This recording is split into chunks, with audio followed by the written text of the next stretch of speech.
Dengan datangnya COVID, barulah dikaji hadis-hadis tentang kehebatan Nabi Muhammad SAW. Apa itu hebatnya Nabi? Nabi sudah cerita tentang COVID 14 abad yang lalu. Iza sami'tum bihi, kalau kamu mendengar ada suatu wabah di suatu negeri, la taqdimu ilaihim, jangan datang ke negeri itu. Idza waqa'tum bihi, kalau kamu berada di suatu negeri, negeri itu ada COVID, la takhruju firaram minhu, jangan keluar dari negeri itu. Kalau di situ ada COVID, kamu jangan datang. Kalau di situ ada COVID, kamu di situ, kamu jangan keluar.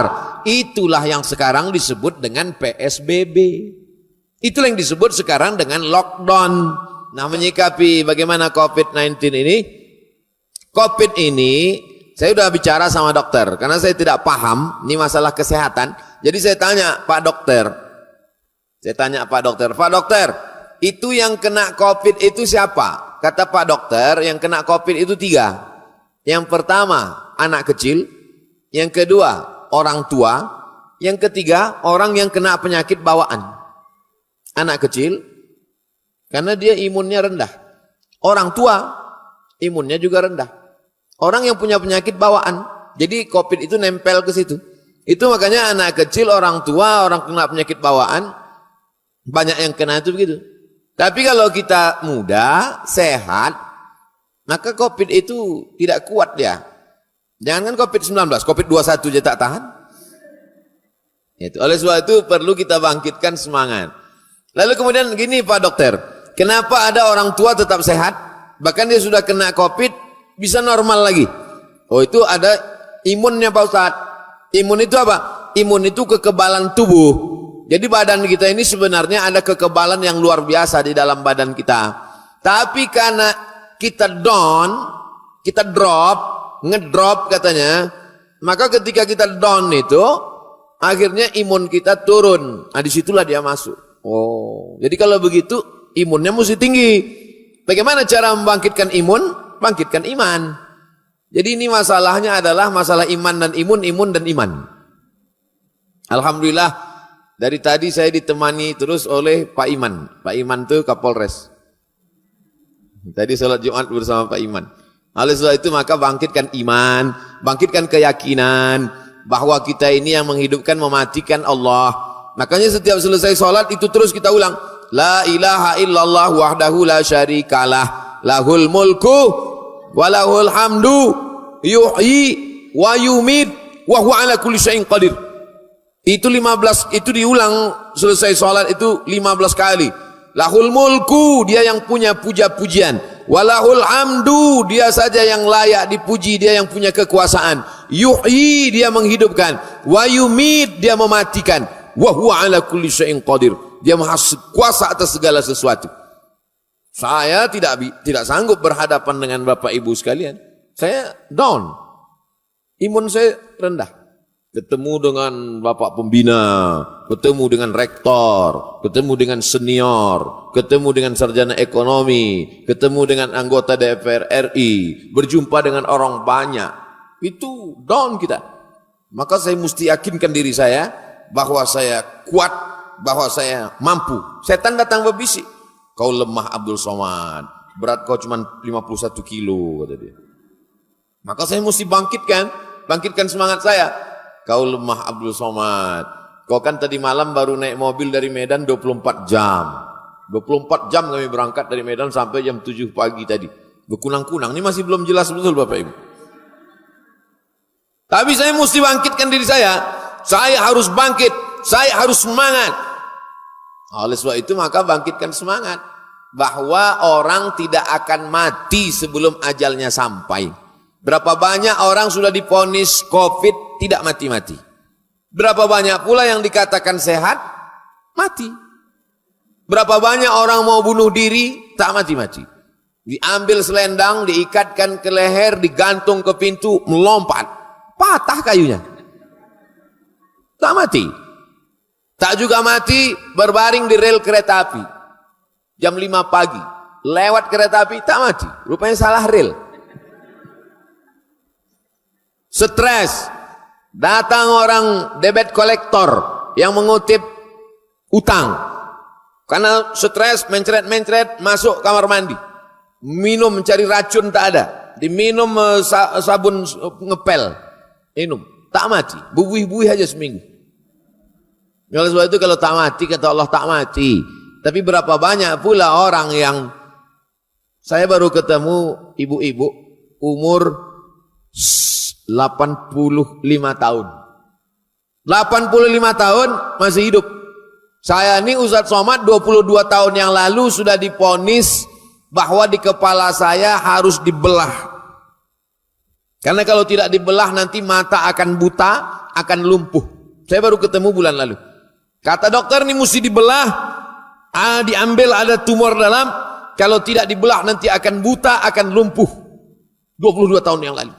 Terus saya banyak berdoa pada Allah, saya tetap berusaha makan herban dan lain sebagainya. Gimana Bu? Alhamdulillah yang nyuruh belah itu udah mati duluan. Tapi saya tetap ke dokter. Saya Ahlus Sunnah wal Jamaah, bukan Jabariyah, bukan berserah pada takdir.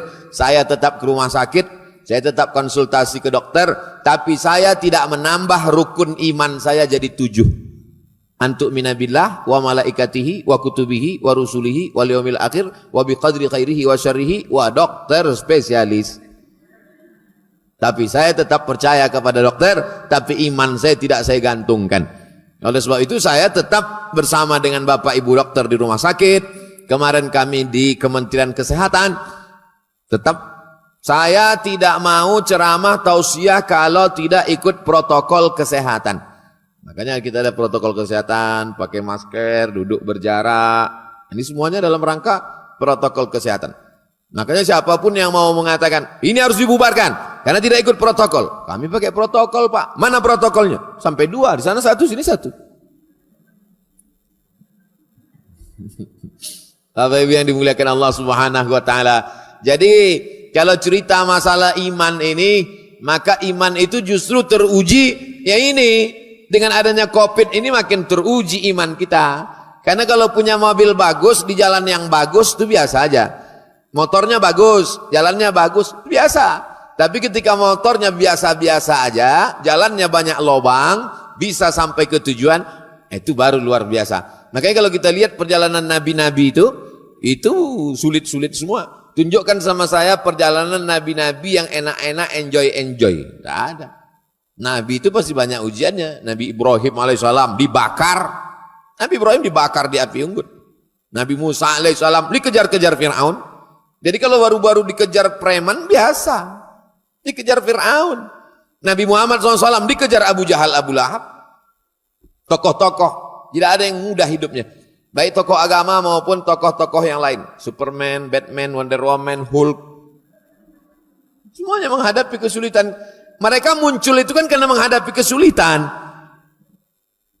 Dengan datangnya Covid, barulah dikaji hadis-hadis tentang kehebatan Nabi Muhammad SAW. Apa itu hebatnya Nabi? Nabi sudah cerita tentang Covid 14 abad yang lalu. Iza sami'tum bihi, kalau kamu mendengar ada suatu wabah di suatu negeri, la taqdimu ilaihim, jangan datang ke negeri itu. Iza waqa'tum bihi, kalau kamu berada di suatu negeri, negeri itu ada Covid, la takhruju firaram minhu, jangan keluar dari negeri itu. Kalau di situ ada Covid, kamu jangan datang. Kalau di situ ada Covid, kamu di situ, kamu jangan keluar. Itulah yang sekarang disebut dengan PSBB. Itulah yang disebut sekarang dengan lockdown. Kalau kita berada di suatu daerah, maka kita tidak boleh keluar sebelum rapid test atau swab. Swab Pak Ustaz, terserah lah, mau swab, yang penting masuk ke mulut. Nah, oleh sebab itu maka kita bukan mau nantang-nantang, mau nunjuk-nunjukkan agama kita. Tapi kalau adik-adik mau ngetes, mau studi perbandingan agama, cari agama-agama lain yang mengkaji tentang PSBB. Cari doktrin-doktrin, sabda-sabda nabi-nabi sebelum Nabi Muhammad SAW yang cerita tentang Covid. Saya ada dalilnya. Idza sami'tum bihi, kalau kamu mendengar ada wabah penyakit di suatu negeri, la taqdimu ilaihi, jangan kamu datang ke sana. Wa idza waqa'tum bihi, kalau kamu mendengar suatu wabah terjadi di kampung kamu, la takhruju firaran minhu, jangan kamu keluar dari situ. Untuk apa? Melokalisir supaya virus jangan menyebar kemana-mana. Firra minal majzum firaraka minal asad. Larilah engkau dari penyakit menular seperti engkau lari dari singa. Covid itu nampak apa tak nampak? Saya tanya sekali lagi. Covid itu nampak apa tak nampak? Apa pula tak nampak? Itu yang tertulis di baleho macam biji kedondong. Itu kan Covid kan? Covid tak nampak dengan mata telanjang. Covid hanya bisa kelihatan kalau pakai mikroskop. Yang tidak nampak diumpamakan Nabi dengan sesuatu yang nampak. Makanya kata Nabi dalam hadis, firra minal majzum, larilah engkau dari orang kena penyakit menular, firaraka minal asad, seperti engkau lari dari asad. Asad itu singa. Makanya kalau ada orang azan tidak asyhadu, ada tuh orang azan asadu Allah, itu singa tuh. Asyhadu, aku bersaksi. Asadu, singa. Firra minal majzum, larilah engkau dari penyakit menular, firaraka minal asad, seperti engkau lari dari singa. Jadi kalau ada orang nantang-nantang Covid, Covid tuh, dia mau telan. Mudah, saya jangan berang kayaknya. Jangan lapor ke polisi, bawa aja ke kebun binatang. Bukakan kandang singa. Masuk. Ahlan wa sahlan. Welcome. Yang tak nampak itu namanya virus, bakteri. Tapi kalau tak nampak itu diumpamakan dengan sesuatu yang nampak, itu namanya tamsil, perumpamaan. Sama macam adik-adik jatuh cinta, diumpamakan dengan sesuatu yang nampak. Cintamu seperti air di daun keladi, airnya tumpah tak berbekas. Bisa untuk update status. Memberikan contoh sesuatu yang nampak dengan sesuatu yang tak nampak untuk melihatkan dia secara materi. Siapa yang menceritakan itu? Nabi Muhammad SAW. Sekarang orang bingung. Itu Pak Ustadz yang sudah kena Covid, meninggal dunia, digulung pakai plastik di Selasiban. Jenazah itu di Selasiban karena takut menularkan virus. Akhirnya dikubur dalam tanah.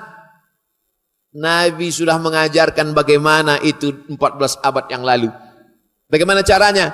Orang yang sudah meninggal dunia masuk ke dalam tanah, sholat jenazahnya bisa dari atas tanah.